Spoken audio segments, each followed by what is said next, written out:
Yo les bros, bienvenue sur Spatule Bro, je suis le chef et on se retrouve pour la petite review de l'épisode 4 de Mashle. Bon, à ce stade, je sais pas encore si je ferai des reviews de chaque épisode, mais là on est dans le début. Je me suis tapé l'épisode, donc autant en parler, hein, rentabiliser la passion, bien évidemment.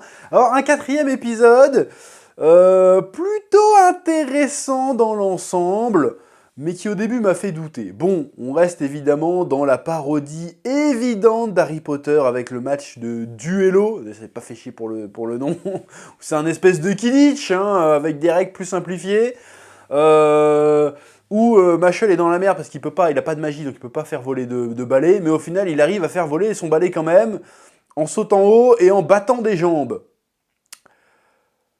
Alors je sais que c'est un manga comique, mais encore une fois, je vais rester sur cette idée que, ok, j'ai compris, c'est de la blague, d'accord, j'ai compris, on est sur un Saitama à Poudlard, ok, mais là, je veux dire, mais si je dois choisir entre avoir des pouvoirs magiques avec une baguette de merde et avoir les capacités physiques de Mashle, mais c'est un no-brainer, je réfléchis même pas, je dis je veux les capacités physiques de Mashle, parce que le gars sans magie, a priori, il fait des prouesses encore plus grandes que des mecs avec de la magie, en fait.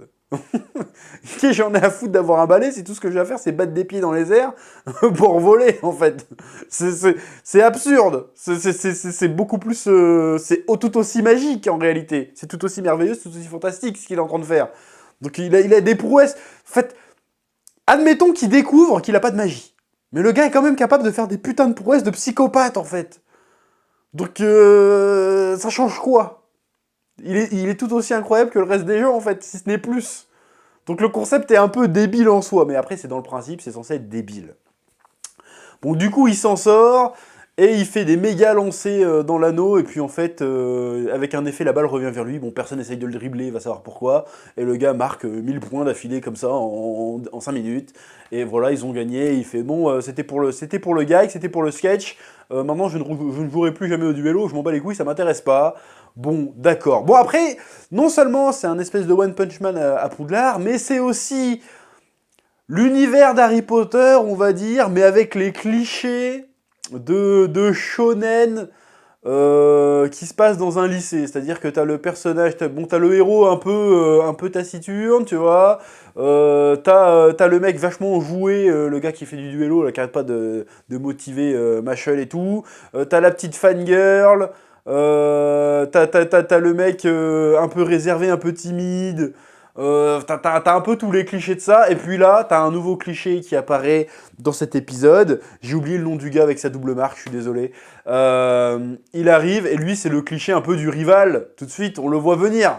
C'est le rival qui paraît sombre, mais qui en fait a au cœur tendre, en fait, tu vois. Et donc, au début, je dis, mais ok, on a compris c'est quoi le cliché, pourquoi il s'emmerde à défier Mashle. En fait, j'avais pas compris ses motivations au début. Je fais, mais si t'es si balèze que ça, si t'es si fort que ça, pourquoi tu t'emmerdes à aller faire chier Mashle? Parce que tu le considères comme une merde qui est inférieure à toi, pourquoi tu t'emmerdes à aller le défier et à créer ces problèmes débiles?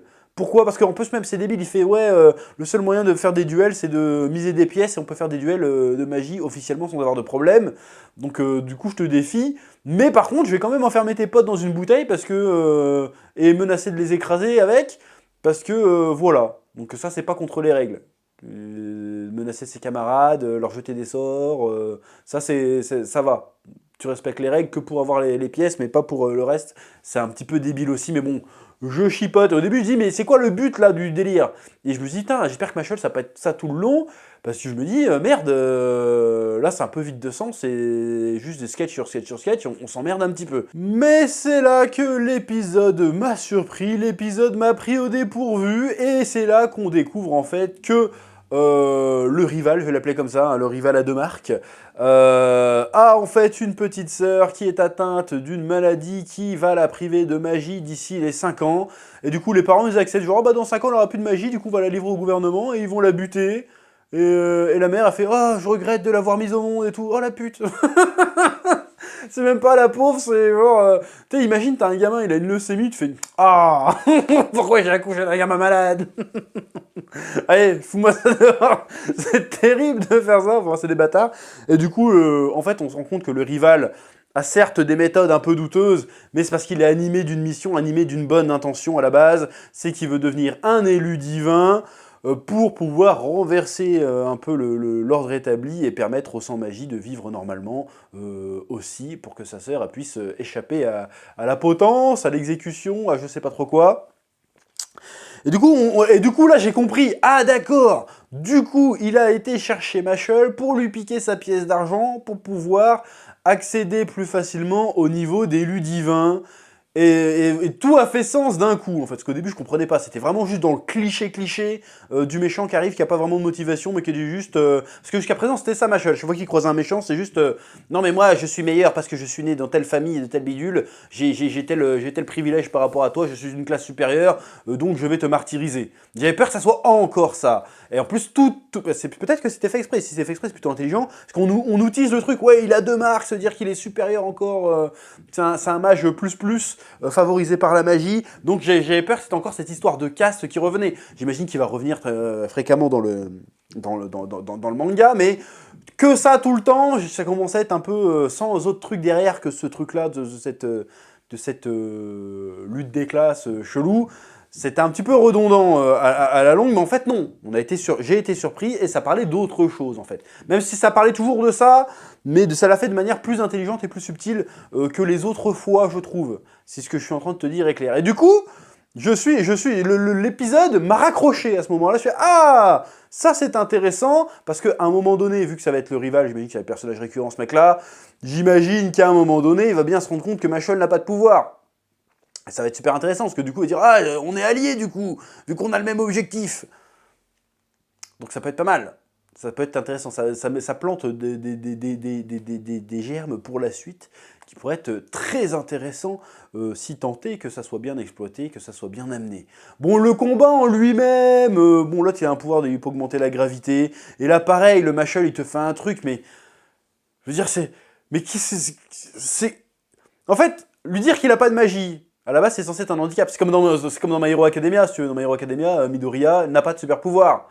Donc du coup, il est handicapé. Et même quand il a un super pouvoir, ça lui pète le bras, si tu veux. Quand il utilise son One for All, ça lui pète le bras, il se met en danger, il a une contrainte, si tu veux. Donc son handicap, malgré qu'il a un pouvoir pour contrer son handicap, reste un handicap quand même. Là, le gars, il a 0 handicap. Je suis désolé. Il a 0 handicap. Alors je sais que c'est pour la blague et tout, mais le gars a 0 handicap. Le gars, il lâche la fiole, il met la gravité.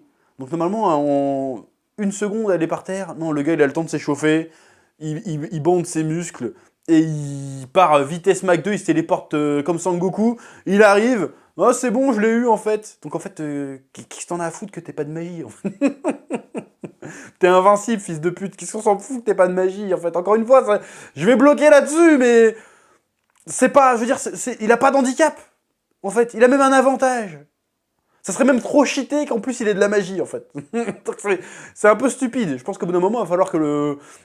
c'est le début, là, on instaure l'univers et les thématiques. Mais il va falloir qu'à un moment donné, ça soit vraiment un handicap pour que ça reste intéressant. Parce que si à chaque fois, il suffit qu'il mette une grosse patate dans quelqu'un pour que ça passe, ça va être compliqué de tenir la blague. Je veux dire, la blague, au bout d'un moment, on va la comprendre assez vite. Ça va pas être fou. Ceci étant dit, il y a quand même niveau humour, ça marche bien, il y a des blagues, c'est pas juste des blagues, je m'en sors, c'est que la bêtise du personnage est plutôt marrante. Hein. Quand le mec lui fait alors, c'est quoi le truc le plus important dans la vie? Le gars il va dire bon, on l'a deviné, les choux à la crème. Ça c'est un peu marrant. Puis après le gars il fait tout un laïus pour parler de sa sœur, et là la musique s'arrête et le gars il fait oh bah chacun son truc, hein, tout simplement. Bon, c'était un peu marrant, voilà. Donc j'ai pas passé un mauvais moment, j'ai été surpris. À un moment donné, je dis ah, je vais peut-être lâcher l'affaire.